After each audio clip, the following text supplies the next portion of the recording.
All right, what's up everybody? Welcome back to Twisted Rod Garage. I have another video for you. In this video I'm going to be doing a repair on this Cannondale quad. And in my video I mentioned a website, and on that website there is a service manual, an owner's manual, and a parts manual for this quad. Now I suggest that you review the service procedure for the repair that I'm going to be doing, along with the service procedure for changing the oil. So you're going to want to probably change your oil a few times like I had to, because the oil was all milky. But I'm not going to tell you what that website is right now because I'd like you to watch my video. But if you would at least subscribe and hit the like button on that video, I would greatly appreciate it. So without further ado, let's get started on this video. Okay, so back to the 2002 Cannondale. I took it out for its first voyage in probably 10 years, and even though driving it around the street it was fine, but within 20 minutes of riding it I had milky oil all over the place. That's right, milky oil, and most of you probably know that's not good. That's coolant mixing with engine oil. So I had to start tearing shit apart here because I could not find where the milky oil was actually coming from. And in further checking, well, what I did was I made this little adapter here out of just a plastic cap so I can pressurize the cooling system. And I heard bubbling coming from somewhere, and it was coming from over here. This right here is where the air filter goes, and that's where it sounded like it was coming from. And this is where most of my oil was. You can see it. You can see it up in there. And it was going into the engine, some of it, but this hole right here is part of the crankcase ventilation system, I'm guessing, because the oil reservoir is actually part of the frame on this quad, and that hole goes to, I believe, this hose right here. I think it's this one. So that's way up high in the frame, so I'm guessing that's part of the ventilation, the crankcase ventilation system. Anyway, I took the plug out, which was a 5/8. It was a 5/8 plug, but the very bottom of the plug, the actual threaded piece, was a really tiny thread. So I didn't have an adapter to check compression, but in looking in the cylinder, there was no sign of a blown head gasket. There was no moisture in there. The top of the piston wasn't cleaned off, like there was coolant getting in the cylinder. So right here is the water pump on the right side of the cam cover, or right side of the engine, which is part of the cam cover. This is the water pump. Here's the impeller. I took it off. It just unscrews by hand. And if you look up in here, there's a seal. And look at all the pitting on that top of the cam cover, that is. So I think that seal went bad, or that aluminum rotted out and it was pushing coolant into the engine from up there. So that's what I'm taking apart now. I got to take the cam cover off. There's 4 6mm bolts holding that water pump on. I was able to get them with a small swivel socket. This is what I had, 6mm right there. I was able to get the 2 behind the frame with that. And then there's, you know, as you can see, there's more up here. There's 1 2 3 4 5 6 over there, some going around right there. So I'm going to take that off and see what that looks like in there as far as the seal, because as you can see, that does not look too hot. Okay, so I got all my bolts off the top of the valve cover. That was pretty easy. I was able to get a 6mm wrench and get these 3 bolts out of the side cover. That one's not going to come out all the way, but I think it's okay if I just leave it there. I can sneak the valve cover off, because in order to really do it 100% the right way, you're supposed to take this timing cover off, and it does not clear the frame at the bottom without taking the engine out, I believe. So I'm going to try to get the valve cover off, keep the gasket intact. If not, probably just use some RTV, and I think I'll be able to get away with that. Now, if you're looking for parts for these things, I've already looked into this. There is 2 places that I found. that you can get information and parts. One is the primary one, which is blackwidow_ok.com. That guy really knows his stuff about these, and there's plenty of engine parts available. Whatever is not available as leftover inventory, he has made.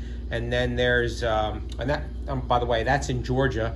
And then ATK Dirt Bikes, which is in Utah, they have some leftover inventory. They bought most of it when Cannondale went out of business with the motocross stuff, but they're running thin on inventory. So Black Widow is the place you're going to want to go. I just spoke to the guy not too long ago, probably last week, and he was very knowledgeable and told me that this was more than likely my problem, because that top cover, that valve cover, is made out of magnesium and it rots out. So I'm hoping that's my problem, and hoping that the milky oil really didn't do any damage to anything else.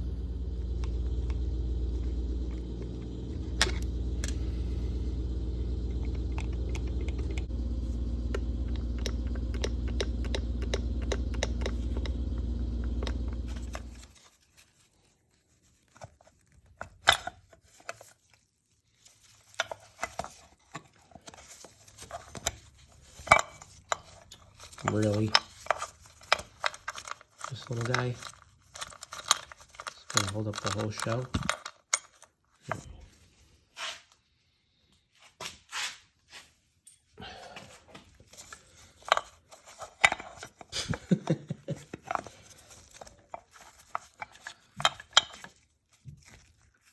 Okay, I did have to be patient with that, but the cover did come off without damaging anything. The gasket is perfect. There's a dowel. Whoop. Whoa. Ooh, baby. That dowel right there. Yeah, we don't want that to go down in there. I don't think it would go anywhere, to be honest with you, but yep, there's a dowel right there you're going to want to grab. Variable valve timing cam. Look at that. So, yep, I'm going to order that valve cover. Also, make sure you don't lose this O-ring for the where the coil goes through. Okay, so I picked up my parts, got a new valve cover, I got 2 oil filters, the valve cover gasket, water pump gasket, I have the water pump seal inside. This is a updated vent kit for the crankcase oil system. So I'm going to start assembling this, and to start off, I want you to notice that you see the gaskets, they have a lip right there. That goes towards your valve cover. All right, I just wanted to make a note of that. And also, when you put your valve cover back on, you're going to want to put a dab of silicone in that corner right there, on the far corner up front. Also, don't forget, right in here was a little dowel or a sleeve. So make sure you put that back in before you put the valve cover on. And then you're going to replace your O-ring for your ignition coil right here. And then you put your valve cover back on and put your bolts back in and snug them down. So that's what it should look like with that collar in there and your gaskets on. Okay, so I got my valve cover on and all my bolts snugged up. Now I wish I could have held the phone at the same time as I got that valve cover on, so I can show you what I did with that little sleeve that was around that center bolt there. You know, so I kind of had to work the valve cover in on an angle like this, but also keep it as flat as possible. So I had to push that way and down at the same time. And I just had to, I gave it a couple knocks with my hand like that to work it in there. And then it dropped in. Just don't fight it and don't rush it. And it actually went in.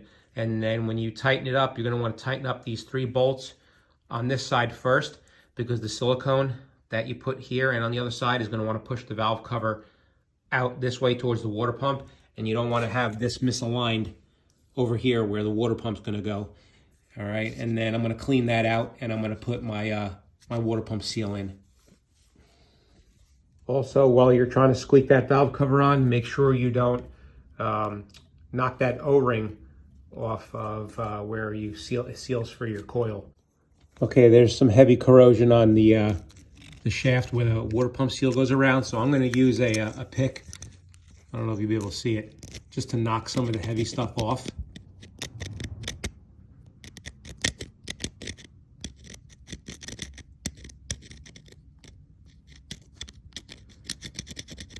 Okay, so I cut myself a little piece of Scotch-Brite pad, and I'm going to clean up the corrosion that's on the shaft. Just don't use sandpaper. Okay, so before I put this seal in, I'm going to put a little bit of white lube on the shaft. Let me show you a little trick also. You see that spring on the back side of the seal? Pack that whole back side of the seal with grease. That way, when you're putting the seal on, there's no chance of that spring popping off. But I did notice that the seal goes in backwards of what you may think. If you look at the lip on the seal, that's to keep coolant from going into the engine, and then the seal that was on the back side was the oil seal. That stops oil from coming into the coolant system. Okay, so I got that seal in, but that seal is actually supposed to go in before you put the valve cover on. Yeah, I noticed that after I read the service manual. Silly of me not to check, but I'm in a rush like always. So I just loosened up the valve cover, and the gasket that actually, the valve cover gasket actually protrudes into the groove that holds the seal in, but when you loosen the valve cover up, it allows you to get the seal in. So that's what I had to do, but I think I'll be all right.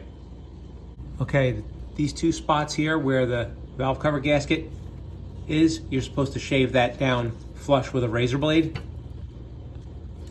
And then right before you put the water pump cover on, you put a drop of silicone on each one of those so that it doesn't leak. And there's two dowels. Make sure they're in here. There's a dowel here, a dowel here, and this top bolt up here is the water pump bleed bolt. So make sure you don't get any silicone on that hole, because if you look in the cover right there, that's how you would bleed the cooling system. So put the impeller on. All right, there's a stainless washer right there. Put that on the shaft first, and then you thread the impeller on, and hand tight only, and it's reverse thread, so counterclockwise is going to tighten it.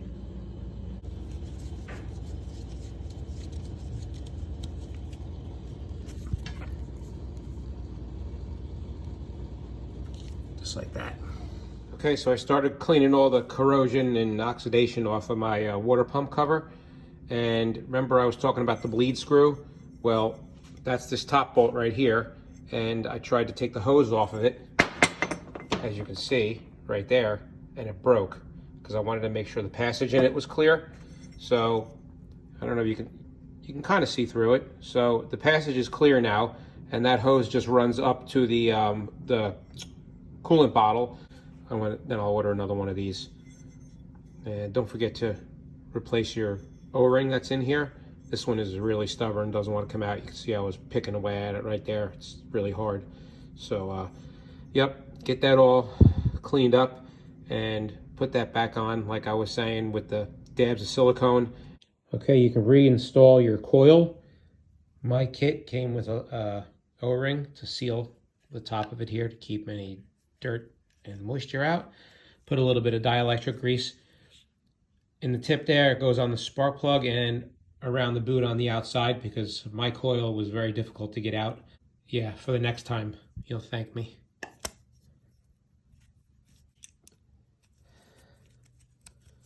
Put that there. That'll hold it down and bolt it down. Okay, here we are. We're going to try this again. Fingers crossed.